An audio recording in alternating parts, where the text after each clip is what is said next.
በቅድሚያም አርዕስተ ዜናዎችን አስቀድማለሁ። በአዲስ አበባ የትግራይ ጊዜያዊ አስተዳደር እንደ አዲስ መመስረቱ ተሰማ። ምክር ቤቱን የመሰረቱት አቶ ጌታቸው ረዳና ጀነራል ጻድቃን ገብረትንሳኤ ናቸው።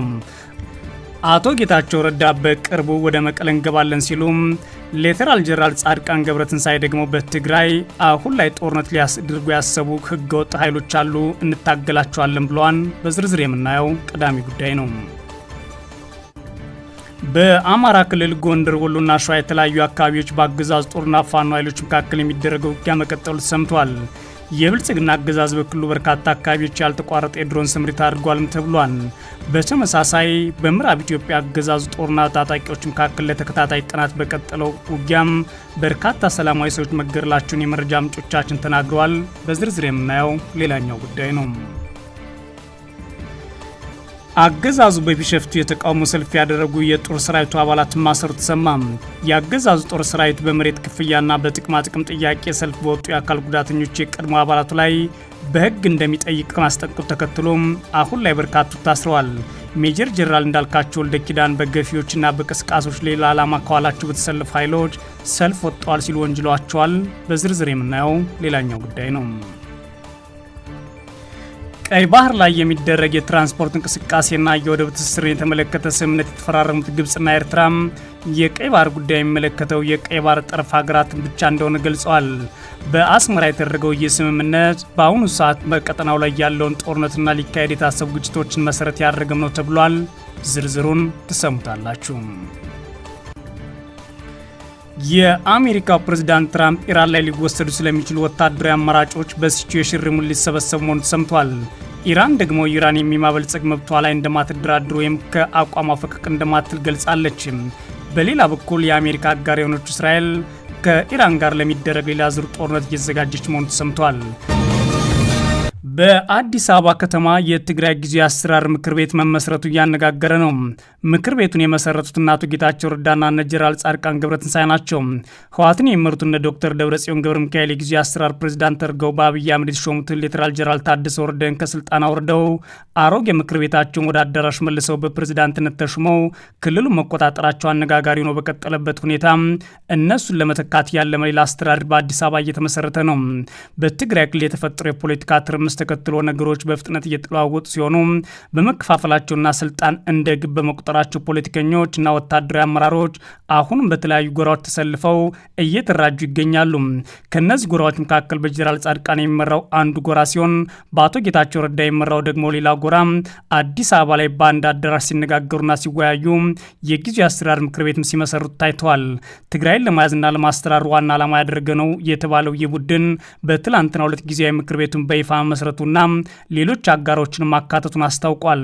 ይህ የጊዜያዊ አስተዳደሩ ምክር ቤት ምስረታ ብዙዎችን እያነጋገረ ጉዳይም ሆኗል።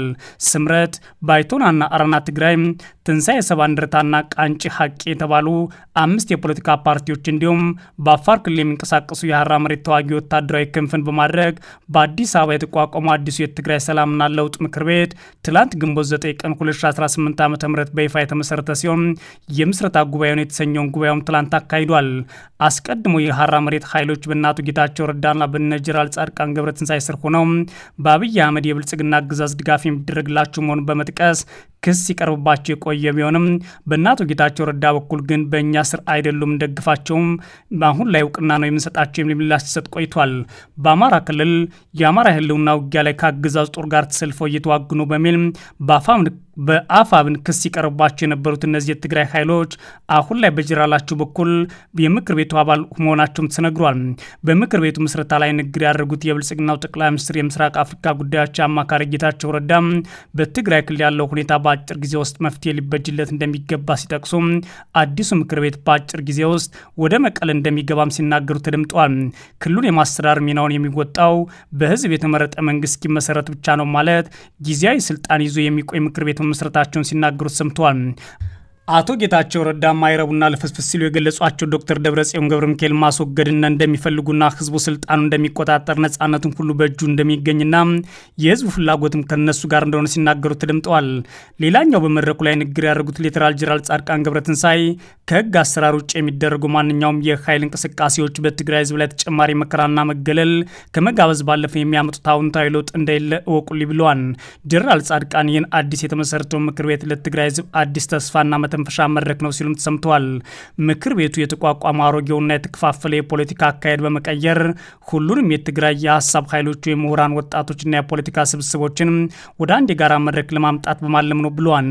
ለዚህም የሰላም የለውጥ ጉዞ ስኬታማነት ራሳቸው ሙሉ በሙሉ በመስጠት በጽናት እንደሚሰሩ ተናግረዋል። ሌተናል ጄኔራል ጻድቃን ገብረትንሳኤ የሰላምና የለውጥ ጉዞ ቢሉም እንዴት አድርገው ደብረጽዮን ገብረ ሚካኤል የያዙትን የክልሉን ምክር ቤትና አጠቃላይ ስልጣን ሊያስወግዱ እንደቻሉ ግን አልተናገሩም። ምንም እንኳን ጄኔራል ወታደራዊ ቢሆኑም የሰላም ጦርነት ለማካሄድ እየተዘጋጁ እንደሆነም ሲነገር ቆይቷል። የፖለቲካ ውጥረቱ እየተባሰና እየጠነከረ በመጣበት የትግራይ ክልል ሁኔታ ላይ ይህ ውሳኔ መሰማቱ አሁን ላይ ስልጣኑ የተቆጣጠረው ህወሓትና በአዲስ አበባ የተመሰረተው ምክር ቤት ከብልጽግና አገዛዝ ከሀራ መሬት ኃይሎች ጋር በመሆን ወደ ውጊያ እንደሚገቡ ተሰግቷል። በአሁኑ ሰዓት በክልሉ የሚደረገው እንቅስቃሴ የፕሪቶሪያ ስምምነትን የብልጽግና አገዛዝ ማፍረሱ ተከትሎ ከስምምነቱ በፊት የነበረው የአጠቃላይ ተመርጫለሁ የሚለው መንግስት ሙሉ ለሙሉ ተቆጣጥሯል።